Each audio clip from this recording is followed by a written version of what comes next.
سمجھانے والوں نے یہ بھی کہا یہ حکومت و دولت ایک فانی چیز ہے، جبکہ اللہ کی اطاعت میں اخروی نجات اور جنت کا حصول ہے جو دنیا کی ہر دولت سے بہتر اور زیادہ قیمتی ہے۔ اس نے پوچھا یہ جنت کیسی ہوتی ہے، اس کی تعریف اور خوبی بتاؤ۔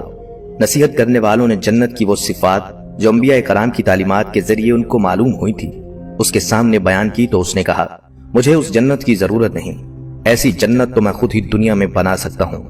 لہٰذا اس نے اپنے افسروں میں سے 100 معتبر افراد کو بلایا، ہر ایک کو 1000 آدمیوں پر مقرر کیا اور تعمیر کے سلسلے میں ان سب کو اپنا نقطہ نظر اور پسند سمجھا دی۔ اس کے بعد پوری دنیا میں اس کام کے ماہرین کو عدن بھجوانے کا حکم دیا اور اپنی کلمہ رو میں سب حکمرانوں کو یہ حکم دیا سونے چاندی کی کانوں سے اینٹیں بنوا کر بھیجیں اور کوہ عدن کے متصل ایک مربع شہر جو 10 کوس چوڑا اور 10 کوس لمبا ہے بنانے کا حکم دیا۔ اس کی بنیادیں اتنی گہری کھدوائیں کہ پانی کے قریب پہنچا دی، پھر ان بنیادوں کو سنگ سلیمانی سے بھروا دیا۔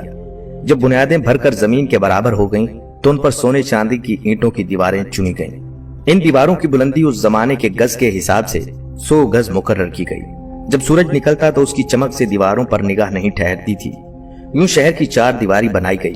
اس کے بعد 4 دیواری کے اندر 1000 محل تعمیر کیے گئے، ہر محل 1000 ستونوں والا تھا اور ہر ستون جواہرات سے جڑوایا گیا تھا۔ پھر شہر کے درمیان میں سے ایک نہر بنائی گئی اور ہر محل میں سے اس نہر سے چھوٹی چھوٹی نہریں لے جائی گئی۔ ہر محل کی دیواریں اور فرش یاقوت، زمرد، مرجان اور نیلم سے سجا دی گئی۔ نہروں کے کنارے پر ایسے مصنوعی درخت بنائے گئے جن کی جڑیں سونے کی، شاخیں اور پتے زمرد کے تھے۔ ان کے پھل موتی، یاقوت اور دوسرے جواہرات کے بنوا کر ان پر ٹانک دیے گئے۔ شہر کی دکانوں اور دیواروں کو مشک و زعفران اور عنبر و گلاب سے ثقیل کیا گیا۔